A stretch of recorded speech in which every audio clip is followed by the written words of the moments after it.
Do you ever feel that it's just all too much? Do you feel you're stuck in overwhelm? Or is your overwhelm maybe even making you think about quitting on your dream, on what it is that you've set out to learn and do and achieve? Then please stay tuned, because I'm going to give to you today my 5 steps and some bonus actually on simple steps on how to overcome overwhelm for good. I'm happy and excited you're here. Hello and welcome. In case you haven't met before, my name is Katrin from bloomwithkatrin.com. I hope you're not shy. Whether you're on live with me here today or later on the replay at some point in the future, drop me down below who you are, where you're tuning in from. I'm coming to you from the beautiful town of Linz over here in Austria today. Back there is where I work, and I get it that overwhelm can be real. I don't know about you, but I have a child, I have one son, I have a job, I have a man, I have a family, I have cats, I have a house to keep to take care of. So I get it, it can be a lot, especially when you add on top building a business in the online space, learning new skills. Let me know whether you can relate. And I'm going live here, giving you these tips here today and more as we move forward. And also in the past, you can go check out the other videos that I've already done for you, so you can take your business into the online space and enjoy your journey while you're building that healthy, sustainable success. Okay, so let's dive on in, because here's something that I found, and let me know your experiences. I think that overwhelm actually is part of becoming and being really an entrepreneur, right? There's always going to be things that are changing, where we need to adapt. There's always things that we're going to have to learn new, and that in itself can be challenging. Now, with everything on top that we already have going on, that will feel like overwhelm again and again and again. So I think it's paramount that we understand it's normal and it's part of the journey, and really not the reason to give up or quit. Okay, I want to be very clear on that. And now, I don't know whether you're familiar with Bob Proctor, but he actually talks about a terror barrier. So let me just elaborate on this here real quick, because that's what happens to all of us when we all hit a terror barrier, especially when we're learning new things, right? So we step out of our comfort zone, we maybe go live for the first time or for the first few times, right? And then life happens and it all seems to be just too much, right? And so we hit what Bob Proctor calls a terror barrier, meaning we just can't go on. We just can't go on. We want to go back to what we feel is comfortable and safe. Okay. Now, I don't know what you do when you're on a task and you get frustrated, or something isn't working, or you're feeling just overwhelmed in general. I find myself doing laundry or the dishes, things that I can control. What's that for you? Drop it down below. I'd be curious to know. So that's normal human behavior, right? So, but is it effective when it comes to moving out of the overwhelm? Not really, right? So, or it's actually going to take us closer to a point of where we're going to say, I just can't do this anymore. I have so many other things going on. I can't get outside of my comfort zone again because I don't have time for it anyhow, or any of those other excuses, right? So here's the thing. Overwhelm actually is something that happens to all of us. It can happen to all of us all the time, even if we're managing our time or our tasks and our priorities, right? And then we let the little things squeeze in. Are you guilty of this? I know I am. I'm going to put both my hands up here, right? Little things come up and they squeeze in, and all of a sudden there's this huge overwhelm, although I had it all so planned out so beautifully. Let me know whether you can relate to that as well, right? And what happens is, so there's not just my priorities on my list now, but there's a ton of other little things that squeezed in, and for all of them I'm going to operate from a sense of urgency, as if they're all need to be done right now. And I want to challenge that thinking for myself, and if that's helpful for you as well, right? Because that's not necessarily true, is it? And one last thing before I actually get into the tips is, I'm absolutely guilty of this, right? I love to please everybody. let me know whether you can relate. Choose a heart, maybe, right? And here's something that I learned from Lisa Nichols. I'm not sure whether you're familiar with this amazing lady. And she actually shared a story, something that her granny taught her. And I don't know about you, but I always love the things that our grannies have told us, right? Because this is old wisdom being moved down the generations. So I always listen up when somebody talks about that. So this is Lisa Nichols' granny talking, okay? And I've got notes today. If you want them, let me know. I'm happy to send them over to you. So here's what she says. If your yes to anything is to have real value, exercise your no. Listen to this again. If your yes to anything is to have real value, you want to exercise your no. Isn't that cute? I mean, cute. This is so powerful, right? Isn't it? I mean, I really resonated with this. And then she went on. No is a full sentence. There's no explanation needed. How powerful and relieving is that? To me, it really meant quite a bit when I heard this. There's actually, coming from a therapist background, right? When we feel ourselves in overwhelm, there's actually a gain in overwhelm. And for me, the gain is I can tell everybody just how very busy I am. Let me know when's the last time you actually not necessarily enjoyed it, but yes, in a way enjoyed it, being able to tell somebody just how very busy you are. And I don't know about you, but I'm ready to have more peace of mind. So let's dive into my 5 steps, okay? They're simple, they're easy to do and easy not to do. I challenge you to do them. Take note of them. Again, if you want my notes, go copy them here. I hope you can see them. And if it's the wrong way around, let me know as well, because I'm happy to send them over to you, okay? So you have them. Step number 1 is ground yourself in the here and now. Might not seem very business-likey, but it's very, very powerful to get out of that junk, out of that funk, out of that funk of the overwhelm, right? So take at least 3, if not 5 or more deep breaths in through the nose, out through the mouth, and really feel it. Okay, not being as loud as it normally would be to not chase you away, okay?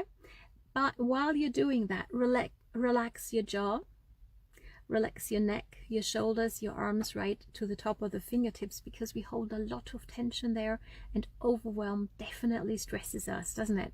So really breathe in, and while you breathe out, let it all go, okay? Open your jaw a little bit, allow that flow of the air to leave your body. Feel that you're being carried, okay? I'm sitting in my car right now, so I'm not falling into an abyss, right? I'm actually carried, and so are you. So whichever your position might be right now, feel maybe your feet on the ground, okay? And say, while you're breathing out, okay, through your mouth, I am in the here and now. Don't take my word for it. Please try it and drop me down below how you feel after doing it. I would be curious to know, because to me that's very helpful, okay? So ground yourself in the here and now. Simple step number 1. Simple step number 2 is finish the one thing that got you into the overwhelm. Finish it.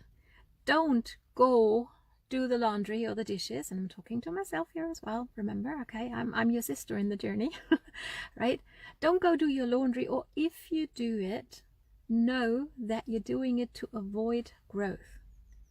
You can do your laundry, and I can get it that it might be important for you at that moment to feel you're in control again, you know, since something isn't working or you're getting frustrated and overwhelmed, but know that you're doing it in order to avoid growth, okay? And we don't want that, do we? We want the growth, we want to overcome the overwhelm so we can move forward in our lives, okay? In all aspects. This isn't only true for building a business, but it's very true there, okay?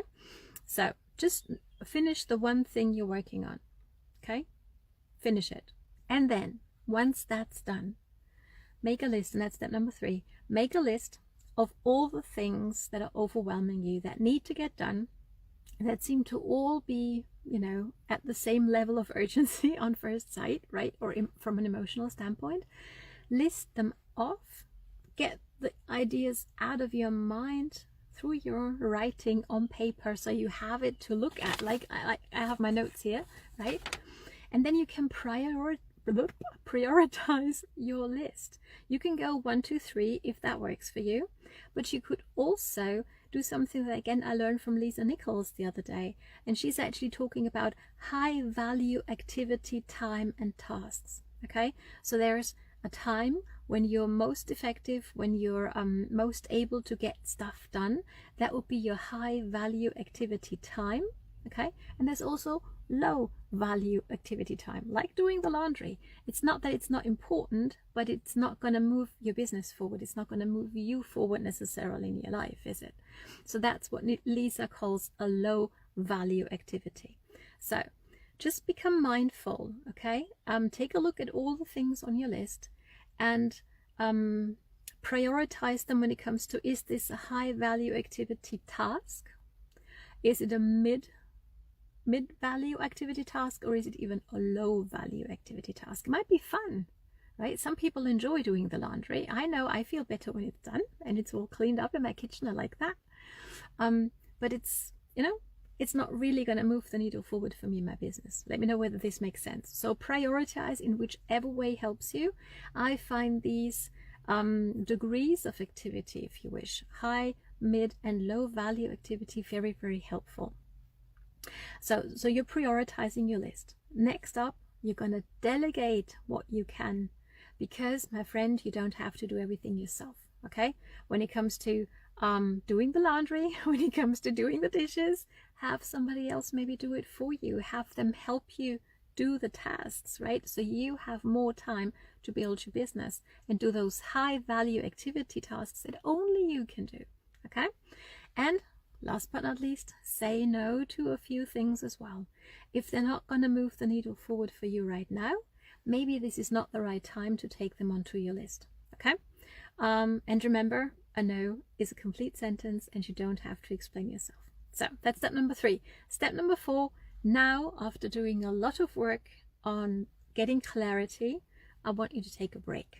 Okay, I suggest you take a break. I don't know about you, but I like to step away from things, not to postpone them, not to say I'm being overwhelmed so I need to step away, but I'm now stepping away because I've done some work. And I can now go and step away and, I don't know, watch the sunrise, if I can make it, have a little time outside in the forest, sit a little bit with your partner and have a chat, have a cup of tea with a friend, play that game with your child or your children, you know, whatever it is that's going to help you really take a break, physically get out of the same situation that you were in, writing and prioritizing the list. So you have some time away from it and you can come back with a fresh mind. And I need you to do that, because in step number 5, we're going to do maybe the most important thing of them all. And that is, I don't know about you, but I used to have to-do lists that were longer than my notes for this live, but way longer. And they were always getting longer and longer and longer. And I never had the feeling of ever getting anything done. So what I would suggest you do is come back to your prioritized list where you delegated, you said no to a few things, and you said this is a high value activity, that kind of thing, right? Go back to that list and make like maybe a table for the week. Okay, Monday, Tuesday, Wednesday, Friday, Thursday, Friday, you know the days of the week, and choose at maximum 5 activities every day, 5 tasks maximum for every single day, and focus on getting those done, and not the entire list. Okay, and not feeling bad at the end of the day because you still, you know, your list is still that long, but actually, okay, I got 2 out of my 5 done. That's good. Next day, maybe, you know, and if you already know that maybe Monday, like myself, it's Monday today as I'm doing this live video, I'm at work. I know I can't get that many things done in my business today. That's okay. So Monday is maybe going to be 1 or 2 tasks for me. It's going live for you, right? That's one non-negotiable for me on these days. So I do them. I schedule them in. And on Tuesdays, which is I can work my business from home. Yes, with teleschooling for my son, but still, right? I'll have more tasks on that day. Does that make sense? So be realistic in what you can achieve every day, and don't make it too hard on yourself, because that's what's going to get you into overwhelm. So I hope this is helpful so far. If you want more tips like this, I actually got a PDF put together for you, 3 strategies to grow your business bigger with less effort and more fun than you have ever done before. If you would like to take a look at that, drop PDF down below and I'll be in touch. Thank you so much for watching. I hope this was valuable for you. Drop me your biggest aha and what you're going to implement down below, and I'm looking forward to seeing you on the next training. All the best.